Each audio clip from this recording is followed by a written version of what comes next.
Bien, y en el día de hoy en nuestra consulta en casa, o yo diría en nuestro espacio educativo, nos encontramos aquí con la licenciada en nutrición, Pamela. Muchísimas gracias por acompañarnos el día de hoy. Muchas gracias a ustedes por el espacio que me brindan. Y yo siempre digo que este espacio aquí de entrevista es más bien un espacio educativo para toda la familia. El día de hoy vamos a aprender un poquito de nutrición, de la alimentación y la importancia que conlleva tener una buena alimentación, valga la redundancia, en la familia, en el hogar, porque son muchas personas y son muchas familias que no le dan la importancia, que se le da la importancia al remedio, que se le da la importancia a los menjurjes de la abuela, y si se pasa mal, si se tiene dolor de cabeza, si se baja la presión, ya vamos al doctor y nos vamos por la medicina, y no que sea mal, pero todo parte de una buena nutrición, ¿no? Así es correcto. La alimentación es el pilar de muchos factores dentro de nuestra vida, ¿no? Desde una buena comunicación familiar, porque empezamos ahí, empezamos en un centro a la mesa donde nos sentamos a compartir con la familia. Entonces también son varios aspectos los que identifican la nutrición, ¿no? Entonces, súper importante también lo que acabas de mencionar. Al principio damos más como hacia mitos o hacia conocimientos que tenían nuestros familiares y no tanto hacia la ciencia, ¿no? Que realmente la nutrición no es una ciencia tan complicada. ¿Por qué? Porque lo vemos diariamente, ¿no? Es algo que tenemos de manera diaria en nuestro día a día, y pues es una cuestión muy importante saber cómo alimentarnos, para qué alimentarnos, porque no es lo mismo alimentarnos de una forma saludable para alguien que tiene alguna enfermedad o solamente que pues es un niño, un adolescente, un deportista. Son diferentes aspectos de la vida los cuales impactan para poder tener una buena alimentación, ¿no? Ok, hay muchas personas, hay muchas madres de familia que dicen, ay, qué bonito podría ser tener esta nutrición balanceada, todos los alimentos en casa, pero es que a veces, por ejemplo, no me da para comprar la proteína todos los días en casa. Y muchas veces lo más económico en casa es comprar una pasta para hacer una sopita en casa, y es lo que me da. ¿Y qué es lo que significa realmente una buena alimentación? Bueno, una buena alimentación se basa en un criterio de lo que nosotros llamamos las leyes de la alimentación, que son prácticamente 5. Tiene que ser una dieta equilibrada. ¿A qué me refiero? Que tenga todos los micronutrientes que nosotros necesitamos. Tiene que ser balanceada. No es lo mismo las cantidades de, por ejemplo, carbohidratos que va a necesitar un niño, un adulto, un diabético.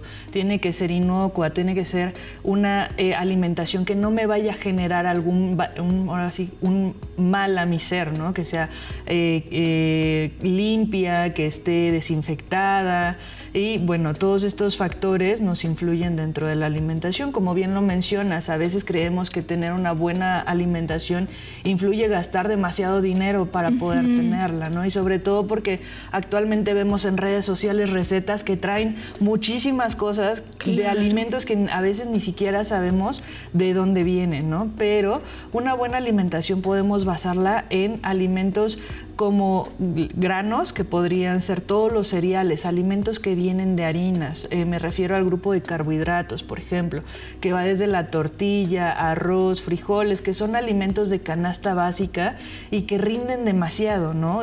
Por el precio que ocupa un kilo, podríamos consumirlos de manera pues por varios días, ¿no? Y combinados con lo que puede ser lo que es, por ejemplo, las leguminosas nos aportan proteínas. A veces creemos que solamente la carne como tal, los productos de origen animal, son los que nos van a brindar proteínas, pero en este caso no. En este caso también tenemos otro grupo que son las leguminosas, como frijoles, habas, lentejas, garbanzos. Este tipo de alimentos combinados con un cereal, que son los alimentos que les mencionaba, provenientes de harinas, si nosotros los juntamos, podemos obtener una proteína de alto valor biológico. Quiere decir que es como si yo me hubiera comido un pedazo de carne, ¿no? Entonces, sí, yo entiendo que a veces la economía familiar puede ser un poquito complicada, pero juntando alimentos de la canasta básica que no son de precios excesivos, pues podemos tener una buena alimentación, ¿no? Ok, tenemos también muchas veces a esas mamás que tienen niños que difícilmente prueban una proteína, que difícilmente se comen las verduras. O sea, la hora de la comida es una guerra campal, es de la Tercera Guerra Mundial en casa, porque hay niños que simplemente no les pasa la comida, ¿no? Vemos a muchos niños que, por ejemplo, los padres consumen proteínas, pero los niños no. No las consumen. Y desde chiquitos, desde que se le empezaron a introducir los diferentes alimentos, no la aceptan. ¿Cómo puede esta madre? Sabemos que muchas veces el hecho de darle muchas leguminosas a los niños no es bueno. ¿Cómo poder balancear esto en la alimentación de los pequeñitos que son así a veces tan renuentes a ciertos alimentos? Sí. De hecho, estos niños tienden a llamarse picky eaters. Nosotros los conocemos como picky eaters. Son niños con selectividad alimentaria, ¿no? Que tienen muy arraigados ciertos alimentos y son muy renuentes a alimentos nuevos. ¿Cómo lo podemos hacer? Es un trabajo un poquito ingenioso, más de imaginación de la mamá para poder preparar los alimentos, ¿no? No necesariamente el niño tiene que ver el trozo de carne, ¿no? Pero sobre todo estos niños son muy fáciles alimentos palatables, alimentos que contienen mucha sal, mucho azúcar, muchos procesados, ¿no? Por ejemplo, los nuggets. Un ejemplo de un alimento procesado podrían ser los nuggets.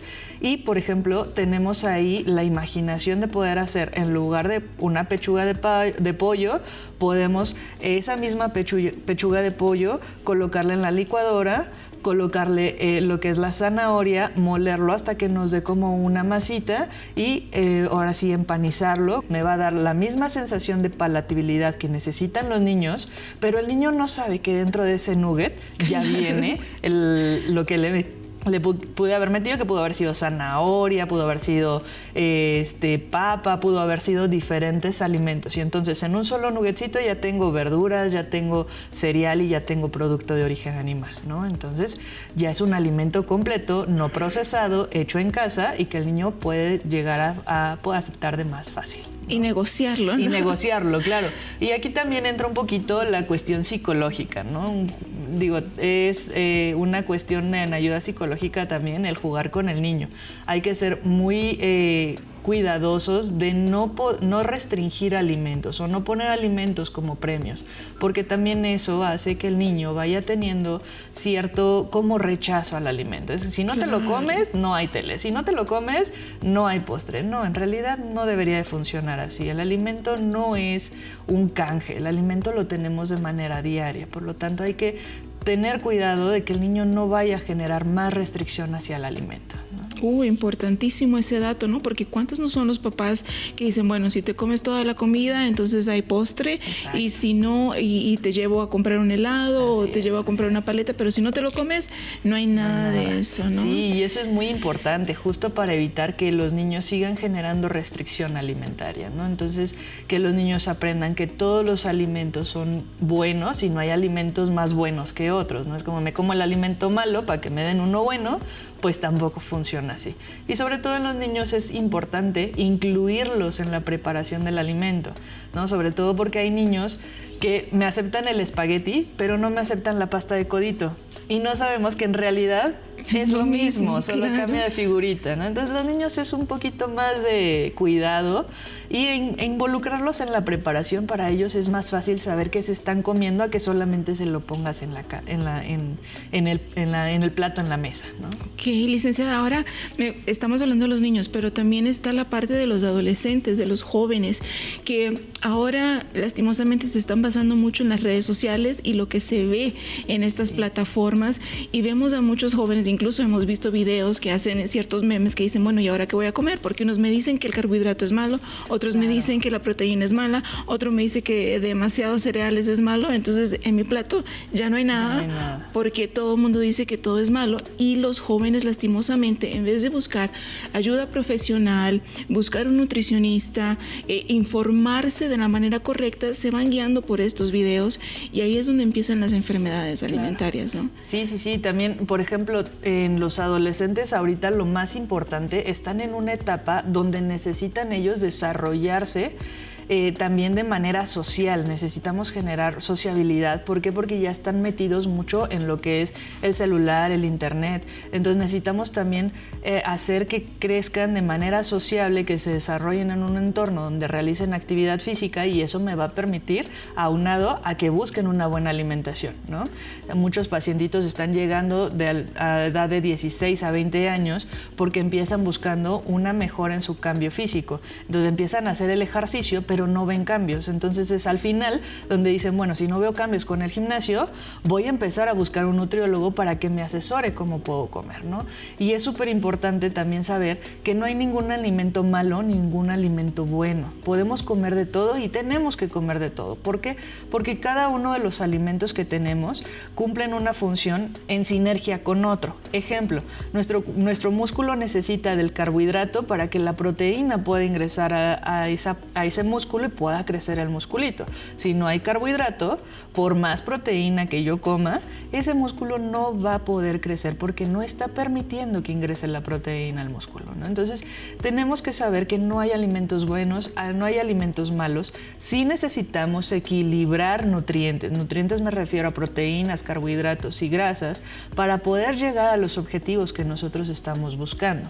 Pero es súper importante saber, y recalco, que no hay alimentos malos, pero tampoco hay alimentos buenos. Todos se tienen que consumir en su distribución, pero pues se necesitan de cierta manera. Hablando de este consumo y de consumirlo equilibradamente, por ejemplo, ¿qué no puede faltar en un desayuno, en un almuerzo y en una comida, en una cena? Yo siempre les digo a mis pacientes que lo que no debe de faltar, y se lo recalco siempre, inclusive hay de diferente color, son las verduras. Las verduras tienen que ir en desayuno, comida y cena.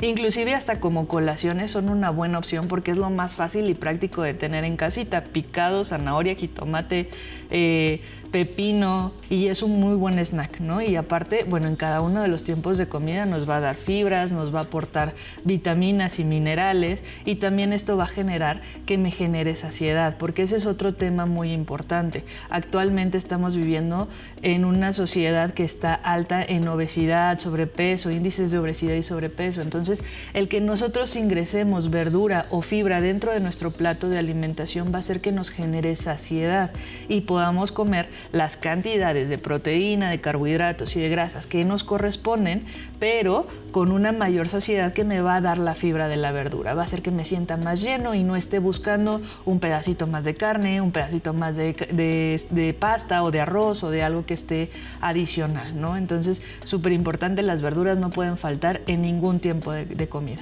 Verduras incluye, por ejemplo, hay muchas personas que dicen, no, yo incluyo verduras en mi comida, yo incluyo tomate y lechuga en mi desayuno, en mi almuerzo. ¿Es considerado tipo S la verdura que se necesita? Claro, súper importante. Las verduras, mientras no sea papa, camote, elote y aguacate, no es verdura. Estos no son verduras. De ahí en fuera, todos los demás son verduras. ¿Por qué no son verdura? Papa, camote y elotes pertenecen al grupo de carbohidrato. Quiere decir que es un alimento muy similar a los nutrientes que me podría dar una tortilla o un espagueti. Y el aguacate es un tema con el aguacate, porque en realidad por reino es una fruta, pero por composición nutricional es una grasa. Entonces hay que tener cuidado con esos dos. ¿Por qué las verduras las menciono? Porque son las que nos aportan, nos aportan mucha fibra, nos van a dar saciedad, pero nos aportan poco cantidad de calorías. Quiere decir que puedo comer muchas calorías y no me va a repercutir como tal, como una tortilla, ¿no? Por ejemplo. Entonces, y no es que la tortilla sea mala, pero me refiero a que tiene más cantidad de calorías que, por ejemplo, un tazoncito de verduras, ¿no? Pero me va a llenar más un tazoncito de verduras que una sola tortilla. Desilusionó más de uno ahorita, licenciada, porque muchos dirían, no, yo como mi verdura en la mañana, yo me como mi avocado toast y está mi aguacate, mi huevo y mi carbohidrato en mi tajada de pan, y aquí estamos entendiendo que no. Pues sí se puede, nada más hay que involucrarla. Por ejemplo, un avocado toast es uno de los mejores desayunos y de los más de moda que están ahorita, pero podemos integrarlo, ¿no? Yo siempre les digo, tenemos que escoger una cosa de cada uno de los grupos de alimentos. Retomando, tenemos los grupos de alimentos, son verduras, frutas, cereales, que son los carbohidratos, los orígenes animal y las grasas. Estos 5 grupos sí o sí tienen que estar en mi plato de desayuno, de comida y de cena. Entonces, tomando un avocado toast, el pan vendría del cereal, el avocado vendría de las grasas. Entonces, ¿qué podemos ingresar de verdurita? A lo mejor ponerle ahí un poquito de espinaca entre el pan, la espinaca y ahora sí mi avocado toast. O los jitomatitos cherry, ¿no? Que inclusive hasta se ve bonito en el plato, el avocado toast con un poquito de jitomatitos cherry y ya cumplí con la regla, ¿no? Entonces, claro. ¿Qué me faltaría en ese avocado toast? Un poquito de origen animal, un poquito de proteína, porque ya tenemos los cereales, ya tenemos las grasas, ya tenemos la verdura, pero en este caso me faltaría un poquito de lo que es alimento de origen animal, que puede incluir un huevito, por ejemplo, ¿no? Y ya tengo todos los grupos de alimentos, es un buen desayuno y obviamente en cantidades no me voy a meter porque eso es totalmente personalizado para cada uno de los pacientes, ¿no? Ok, perfecto, buena información. Licenciada, aquí en Retratos de Familia tenemos retratos de vida. Y en Retratos de Vida conocemos la historia de varios artistas que conocemos su lado artístico, pero muchas veces no se conoce su lado humano o las situaciones que pasan. Y el día de hoy estaremos viendo la historia de Josh Peck. ¿Conoce Josh y Drake esa serie? Sí. Muchos conocen esa historia, pero pocos conocen la historia de Josh. Vamos a verla.